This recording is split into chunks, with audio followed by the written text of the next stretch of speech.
खामानि मावनानै आं बेखौ आंनि गावनि इमेज फरायनायखौ आं गाज्रि खालामनो साना लोगोसे आङो बेफोरबायदि कुनु धरन जिएसआ पलिटिकेल पार्टिजों थ्रुलि खामानि मावनो हाया अब्ला दिनै आंनि माखासे लोगोफोरा जेनेबा लिंहरबाय थानायलाय आं बेयाव कलेजनि गोदान जिएस हिसाबै बरायनायनि बे बिथिङावसो थांदोंमोन खिन्थु बेबायदि कुनु जइन जानाय बे खोथा नङा आरो आं जइन जायाखै बयनिसिमबो निमाहा बिग्राय थाबाय जोंनि कलेज इउनिट आबसुनि जाखिनि बिबानगिरि दङ जोंनि केबिआरडि कलेजाव लोगोसे जोंनि दुलाराय बर' फरायसा आफादनि आफादगिरि नेहाथारि आरो गासैबो आनसलिकफोराव आफादगिरि नेहाथारि थानाय आरो लोगोसे बिथां बोसोनगिरि सार नोंथांमोनसिम निमाहा बिग्रायनाय थाबाय दा मैया थांनाय बिपिएफआव जयनिं सेरेमनि होनना बुङोब्ला बेयो मोनसे ससियेल मिडियाआव मोनसे सावगारिया गोसारनायखौ नुनो मोन्दों आंबो मोनसे डाउटआव फैदों जेनेबा आंबो सासे कलेजनि जिएस आंहा कुनु पलिटिकेल पार्टिजों आंहा लिंक गैया बा आं फिउचाराव बा डाइरेक्टलि दायो जाखिनि सोलिबाय थानाय बेयाव आङो डाइरेक्टलि पलिटिकेल पार्टिजों जइन जानानै खामानि मावगोन होननानै आं साना मानो होनबा आं दायो फरायगासिनो दङ आं सिम्पोल जास्ट आं कलेजनि जिएसल'सो दिनै बेयाव जयनिं जानाय होनना बुङोब्ला दिनै आंनि माखासे लोगोफोरा जेनेबा लिंहरबाय थानायलाय आं बेयाव कलेजनि गोदान जिएस हिसाबै बरायनायनि बे बिथिङावसो थांदोंमोन खिन्थु बेबायदि कुनु जइन जानाय बे खोथा नङा आरो आं जइन जायाखै दा मेनलि बुंनो थाङोब्ला आंखौ इलेक्सनाव फुल सापर्ट होनाय बा आंनो गाइडेन्सआव थाबोनाय जेनेबा आंबोथ' गासिबो बाथ्राखौ मोनथिजोबा नङा होमबा माबोरै जागोन खिन्थु आं सोरनिबा सापर्ट मोननानैसो गेलेदोंमोन नङा होमबा माखासे खोथा बाथ्राफोरखौ मिथिखौ फोरोंनानै जेनेबा होदोंमोन दा मेनलि बुंनो थाङोब्ला जोंनि इउनिट आबसुनि प्रेसिडेन्ट बिथाङा आंखौ फुल्लि सापर्ट खालामनानै एसे इउनिट आबसुनि बेनारनिफ्राय सासे जिएस केन्डिडेट हिसाबै थिखांनानै देरहासार खालामदोंमोन दा बे बिथिङाव बुंनो थाङोब्ला जोंनि माखासे लोगोफोर बिदिनो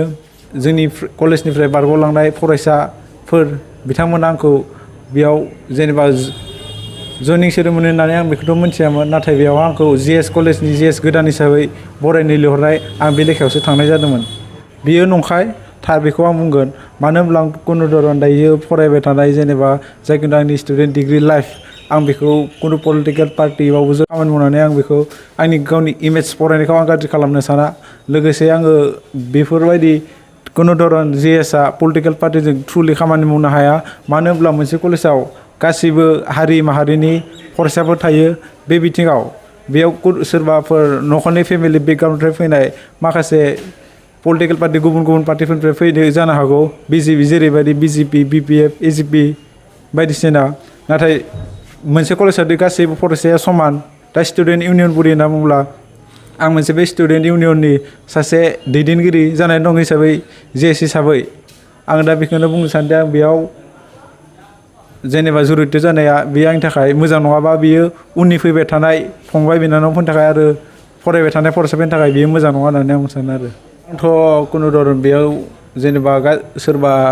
पलिटिकेल पार्टिफोरखौ आङो गाज्रिबो बुंनो थाङा मोजांबो बुंनो थाङा नङा होमबा दिनै आं जास्ट कलेजनि जिएस हिसाबै जेनेबा जइन जानाय होननानै मोनसे जेनेबा फट'आव सिखारदों नाथाय बे खोथाया नंखाय आङो बेयाव जेनेबा बिथांमोननि हांख्रायनाय लोगोफोरनि हांख्रायनाय लेखायै आङो बेयाव जिएस कलेज स्टुडेन्ट इउनियननि सासे डिग्रि कलेजनि जिएस बेयाव अराङावल' जानाय हिसाबै बिसोरो आंखौ बरायनोसो लिंहरदोंमोन नाथाय बै बरायनायाव आंखौ गावसोरनि जेनेबा गोरोन्थियावनो जेनेबा फालिस होनायजों लोगोसे गावसोरनि पार्टिनि फालिखौबो सोफ्लांबाय आं बेखौ बुंनो सानो आरो गासैखौबो आं खुलुमबाय रायजो राजाखौ जाहाथे आंनि बिबागिनिखौ जिखिनि मैया जाथाय जादों खिन्थु बे जाथाया नंखाय आरो आङो बिमाय जानानै खिन्थु बे गथ'खौ बेबायदि आं मोनसे माने राजनितिकआव आङो बेखौ आगान होनो होआ जेसेबां बेखौ मानसिफ्रा जेनेबा लोगो लेवाया बुरखाना लांदों बे बुरखाना लांनानै बेखौ जयनिं खालामदों खिन्थु बे मिसा खिन्थु बिसोरो ओरैबायसा फाव फान्दायनानै बेखौ माने बे गथ'खौ माने फालिस होदों खिन्थु बे आंनि थाखाय मोजां नङा आरो आंबो बेखौ जाहाथे बेबायदि राजनितिकआव आङो बेखौ माने आगान होआ आरो मोनसे खोथाया बेनो जाहैबाय जा रुबलखौ जाय मानसिया लांदो जाहाथे बे बैसायै जेनेबा जि मिया जाथाय जानानै थांदों जाहाथे बे बैसा आरो बेखौ लांनानै गुबुनाव माने बेबायदि माने जयेन जाहोनो नाङा आं बेखौ गासैखौबो रायजो राजाखौ खावलायबाय आरो जिखिनि बेखौ लांग्रा मानसि बिसोर लांग्रा मानसिफ्राबो जाहाथे